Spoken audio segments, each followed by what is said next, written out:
Hoy en turno de noche, nuestros pasajes de la historia, los indios norteamericanos.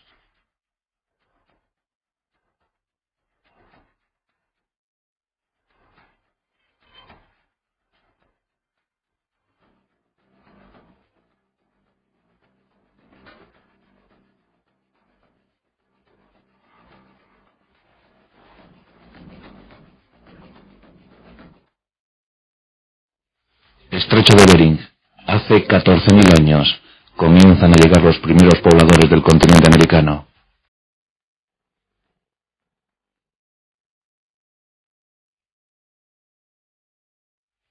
Siguiendo las grandísimas manadas de rumiantes y bóvidos, detrás de ellos, cazando y siendo buenos agricultores, hace 14.000 años empezaron las incursiones en el continente americano.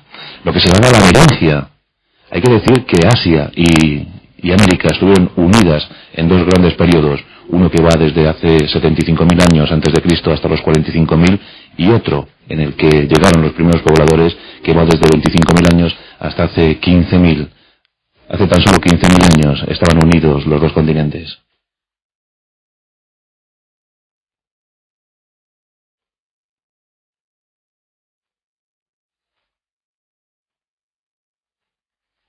Los primeros asentamientos, por tanto, hay que localizarlos en pleno Ártico. Ahí estaban los primeros pobladores, los primeros poblados, las primeras intenciones y también las primeras culturas. Hace tan solo 14.000 años, continente americano.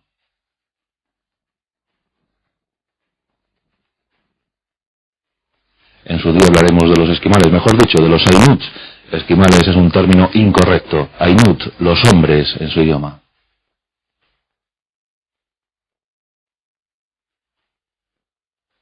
Y así, poco a poco, de manera pausada, se van esparciendo por todo el continente. Se supone que hace 11.000 años llegaron a lo que hoy consideramos Norteamérica.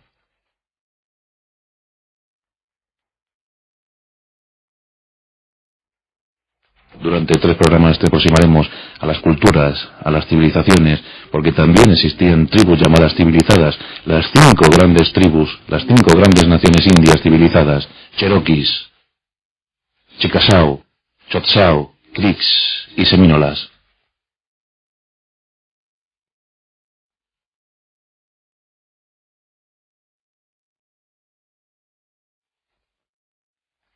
Hoy hemos elegido para ti, además de algunas costumbres, algunos apuntes breves, sencillos, que te inciten a pensar, que te inciten a buscar, que te inciten a reflexionar sobre lo que fue aquella gran cultura y lo que es hoy en día.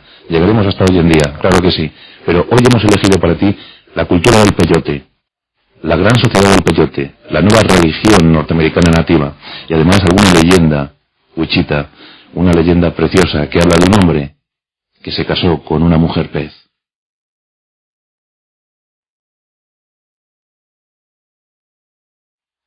Pueblos nómadas, agricultores y cazadores, siempre en conflicto permanente con otras etnias, con otras tribus, pero lo cierto es que lograron buenos asentamientos a lo largo de todo el continente. Llegaron hasta la Patagonia, pero estamos centrados en Norteamérica.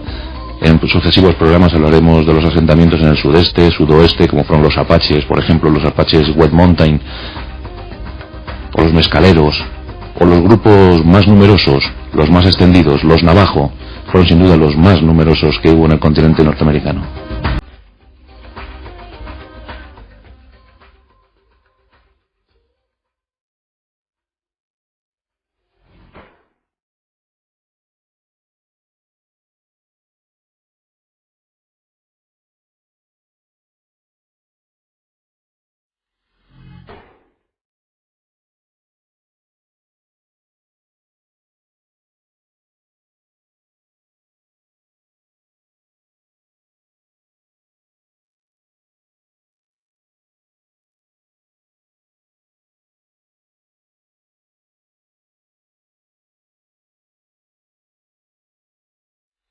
En 1822, la mujer del embajador francés observaba con estupor, con asombro, con admiración, cómo 60 guerreros ponis bailaban ante el presidente norteamericano la danza de la guerra, y quiso dibujarlos, quiso dejar testimonio de aquel día, y fue la primera vez que pudimos observar, que pudimos ver cómo cómo era un guerrero puni, cómo se preparaba para la guerra, cómo se vestía, cómo danzaba para sus dioses.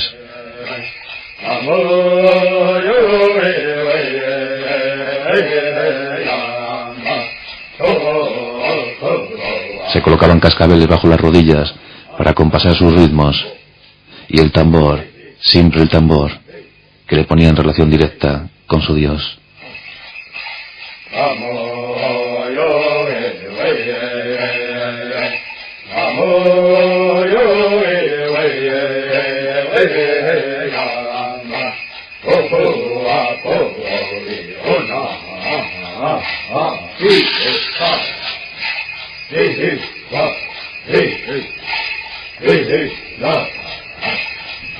Cuenta una vieja leyenda wichita que había un hombre en un poblado, amante del río, amante del agua, y que siempre después de almorzar bajaba al río a nadar y a pasar largas horas contemplando las aguas, cómo corrían, cómo fluían.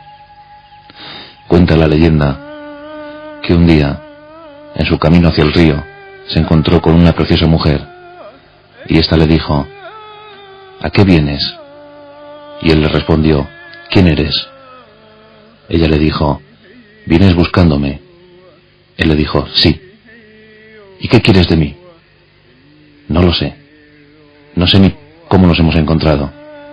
Ella le dijo: ¿crees que soy preciosa?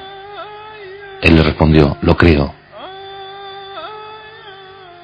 Si me quieres, tendrás que dejar a tus otras mujeres. Nosotras, las mujeres pez, no queremos que hombres que se relacionen con nosotros busquen amor en sus poblados. Y él le dijo: me lo pensaré.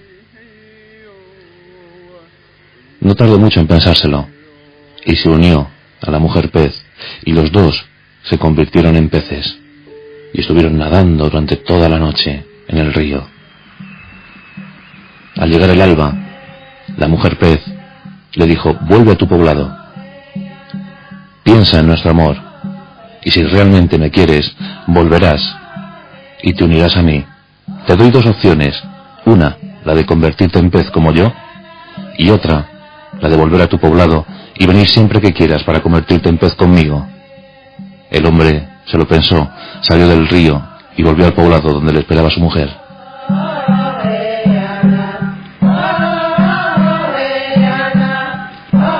Cuando volvía al poblado, encontró que otro guerrero salía de la tienda de su mujer, y este hombre le preguntó a su mujer: ¿un hombre estuvo aquí?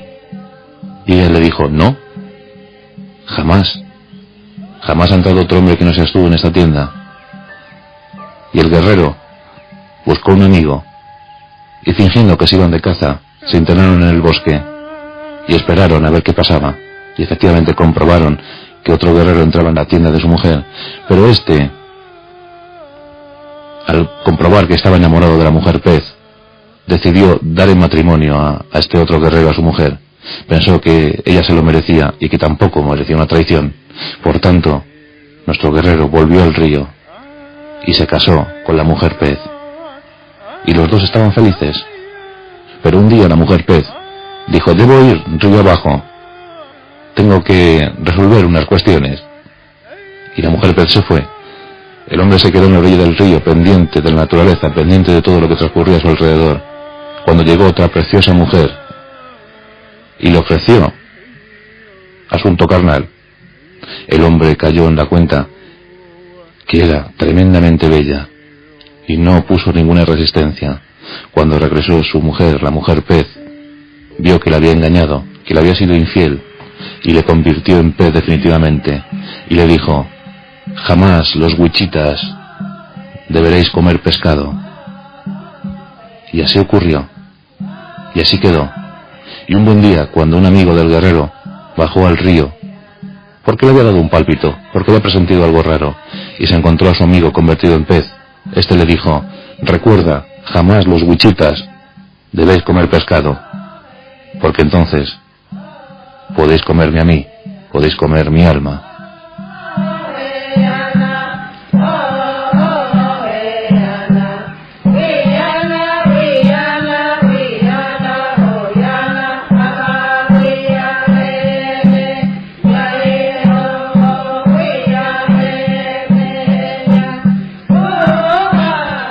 hablar de asentamientos en las altas montañas, como los Apache Gold Mountain, o podemos hablar de las tribus de las grandes llanuras.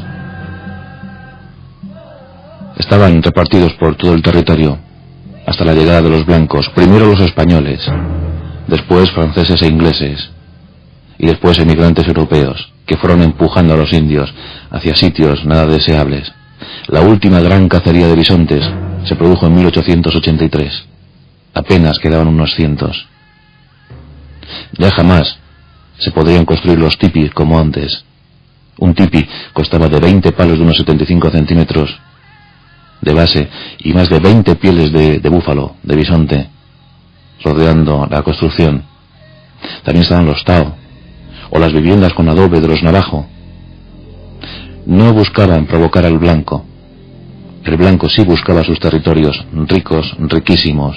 La fiebre del oro, inexistente en muchos casos, les empujó a la marginación, al alcoholismo, a la dejación, al olvido.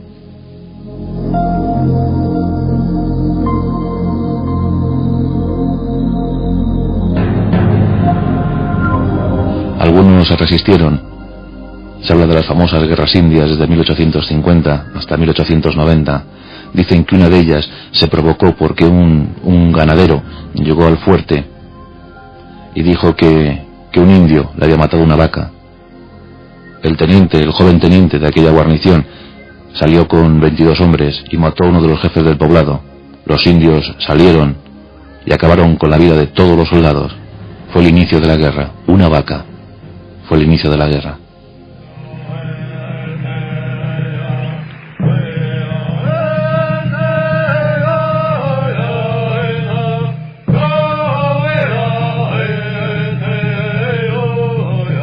Los indios estaban claramente conexionados con sus dioses. Los secretos espirituales, las visiones, las alucinaciones. Parte indispensable para esta comunicación, para esta conexión, era el peyote, que llegó sin duda alguna después de los blancos. El peyote es el brote, el corazón de un cactus que nace en el sur de Texas y norte de México. De hecho, ahora las autoridades federales han prohibido la exportación interestatal, pero aún así cualquier indio puede acercarse a Texas y conseguir un buen cargamento de peyote. Esos botones de peyote, esos cogollitos de peyote, hacen que el indio vea, que el indio visione, que el indio crea que su Dios está más cerca de él. Y ahora vamos a contar un poco cómo es la ceremonia del peyote, la gran sociedad del peyote, que a veces dicen que ha realizado curaciones milagrosas. Dios sabe por qué. Nunca mejor dicho. La sociedad del peyote, la nueva religión norteamericana nativa, que lleva funcionando en realidad muy poco tiempo, 100 y pico años, porque esta nación es muy joven, aunque la nación india tiene ya más de 15.000 años.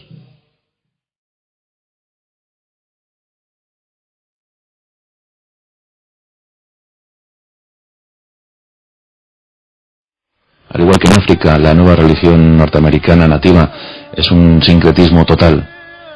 Se mezcla el cristianismo, incluso hay un detalle muy curioso, el altar donde se realiza la ceremonia del peyote es un altar de media luna. La media luna es el símbolo de la sociedad del peyote. Se realiza los sábados por la noche. Antes se realizaba 4 veces al año, pero ahora quizás la necesidad espiritual, la necesidad de encontrar algo más, les obliga a hacerlo con más frecuencia. Los sábados por la noche se reúne el clan, el hombre medicina, el líder de la tribu, reúne a su gente en una cabaña que se construye para el efecto, 5 metros cuadrados aproximadamente. Partes esenciales: la aguadora, el guardián del fuego, el líder y los convocados.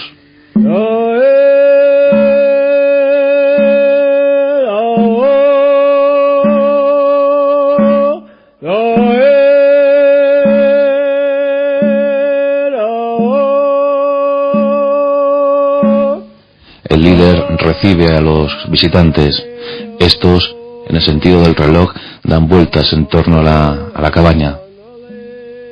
Se queman hojas de cedro, agujas de cedro, para ambientar la sala. Un olor muy, muy agradable. Se comen además yemas de cedro, para aplacar de alguna manera el amargo sabor del peyote. Se reparten 4 botones de peyote a cada uno de los congregados. Y el líder empieza a recordar viejas historias de la tribu. viejas historias que les unían directamente con el más allá. Los espíritus empiezan a flotar en el ambiente. Comienza el ritual. El guardián del fuego abre la hoguera y comienzan los relatos. Una noche apasionante que durará hasta el alba. Los primeros indios que utilizaron el ritual del peyote fueron los Apache Montaña Blanca. Después otros grupos apaches también utilizaron, pasaron a los comanches, de los comanches a los cheyennes. Y así, en 1886 prácticamente todas las tribus indias utilizaban el ritual del peyote. Todas, sin excepción. En el ritual Oto, de la tribu de los Oto, encontramos cosas muy curiosas como por ejemplo las músicas de origen cheyenne, las letras de origen comanche. Se mezcla todo. El líder de la tribu puede ser de religión católica. De hecho, los cristianos no aceptan muy bien la sociedad de peyote, no lo aceptan muy bien, pero sí, en cambio, dentro del cristianismo, los católicos y los mormones lo aceptan sin ningún problema. Otros grupos lo llevan peor, eso es cierto. Pero no es nada raro ver un sacerdote católico oficiando el ritual del peyote. Y empiezan las visiones, y cada uno se pone en contacto con su Dios, con su guía espiritual, y empiezan a entender mejor. Como antes hemos dicho, se habla de curaciones milagrosas, que aparentemente no tienen por qué darse sin la intervención del médico blanco o del hombre medicina de la tribu, pero los dioses están ahí. Es un ritual precioso, precioso. El líder embadurna su cuerpo con salvia para purificar, y antes de entrar en la ceremonia toman baños de vapor para purificar el cuerpo. Cuando termina la ceremonia, después de las últimas oraciones en comanche, desmontan la cabaña, tapan el agujero de la hoguera, y allí no ha pasado nada, absolutamente nada. Ya puede venir la Policía Federal, que aquí nadie sabe nada.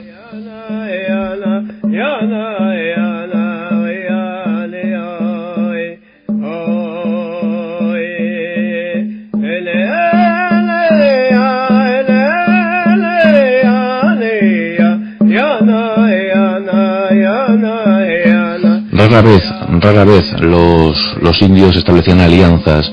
La forma de guerrear de los indios era muy peculiar, porque no había una estrategia previa. Incluso no había líderes. La forma de atacar era individual. Se buscaba el prestigio ante la tribu. ¿Por qué? ¿Por qué se cortaba la cabellera del enemigo? Sencillo. Muchos indios pensaban que el alma del enemigo estaba en el cabello, y cortaban esa cabellera. La mostraban a la tribu y era una forma de poder. Antes de los blancos, en las confrontaciones entre indios, muchas veces no había prácticamente bajas en las guerras. Se limitaba a tocar la cabeza del enemigo, o a quitarle sus armas, o simplemente a tocarle el cuerpo. Era una forma de desprestigiar al enemigo. Con eso era más que suficiente. No había por qué matar.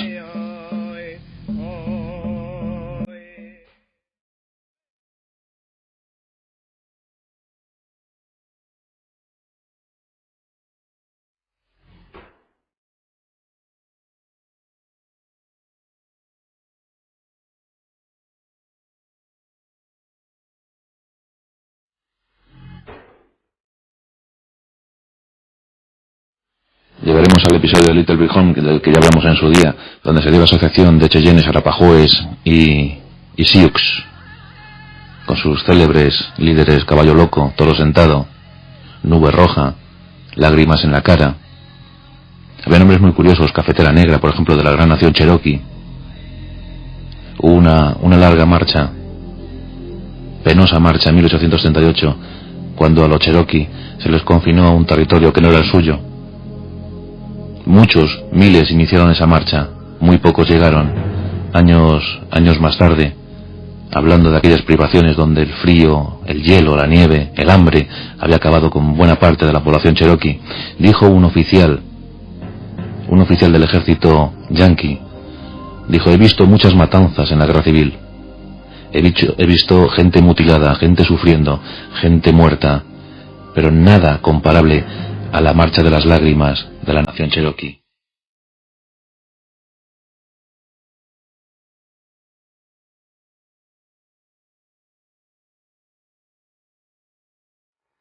En 1864 hay que hablar de Sand Creek, de la matanza de Sand Creek. Un loco oficial del ejército, antiguo ministro metodista, qué religioso. Estaban a punto de firmar la paz los indios. Y este loco oficial, en 1864, todavía en plena guerra civil, comandaba a más de 700 hombres, con cañones, buena artillería, sables, armas. Había un poblado de mujeres, viejos y niños, y muy pocos guerreros frente a ellos, de unos 500. No se había firmado la paz, pero se estaba a punto. Los jefes indios estaban a punto de firmar la paz.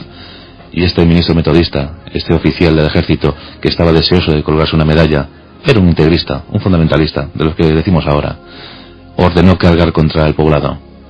Sand Creek. Más de 200 muertos, entre 200 y 300 muertos. Cuentan que sobre todo el tercero de caballería de Colorado se cebó en los niños, hizo prácticas de tiro con ellos, cortó cabezas. ¿Quién eran los salvajes? ¿Quiénes eran los salvajes?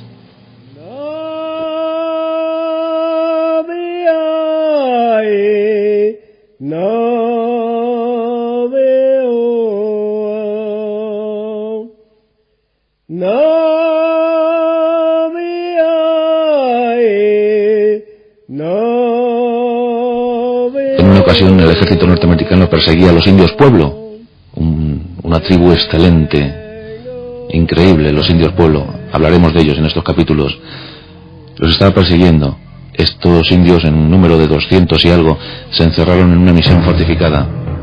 Los soldados no les convinieron a rendirse, no, ni mucho menos. Se limitaron a abrir un agujero en la pared de la misión y empezaron a disparar. Fue una masacre tremenda. Prácticamente todos los indios murieron allí, sin oportunidad de rendirse. Los soldados ese día se divirtieron mucho.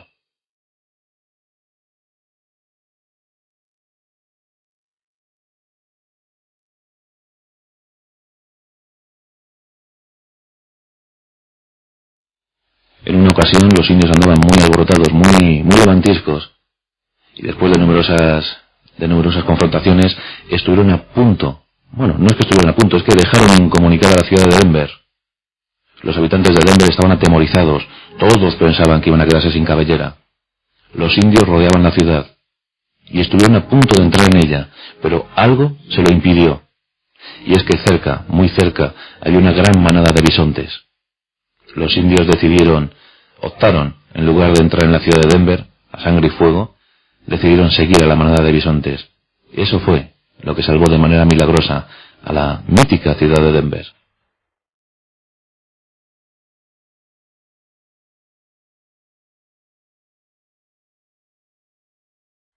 Y la gran matanza de blancos que se produjo en Minnesota, también hay que comentarla, la comentaremos en extensión en otro día. Los indios ya muy alborotados, muy cabreados, muy enfadados, reunieron una banda de más de 1500 guerreros, entraron en Minnesota y provocaron en poco más de una semana la muerte de 800 blancos.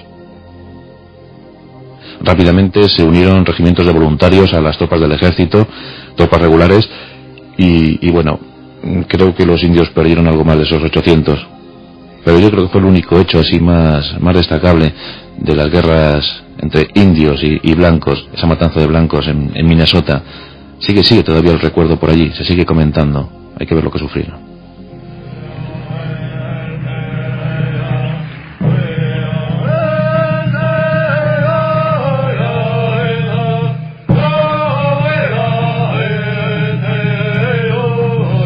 En una ocasión, un grupo de soldados norteamericanos quedó cercado por Sioux. Los soldados norteamericanos, veían su fin muy próximo. Pero no, se salvaron. ¿Y por qué? Porque los indios tenían la costumbre, la hermosa costumbre, de vestir sus mejores galas para recibir a la muerte. Y antes del combate, pararon los indios, pararon el acecho hacia los soldados y pintaron sus caras, lucieron sus mejores trajes, prepararon sus armas. Durante esta preparación llegaron refuerzos a los soldados norteamericanos y las tornas se cambiaron. Por pintar su cara, por preparar con elegante decisión su batalla, la perdieron.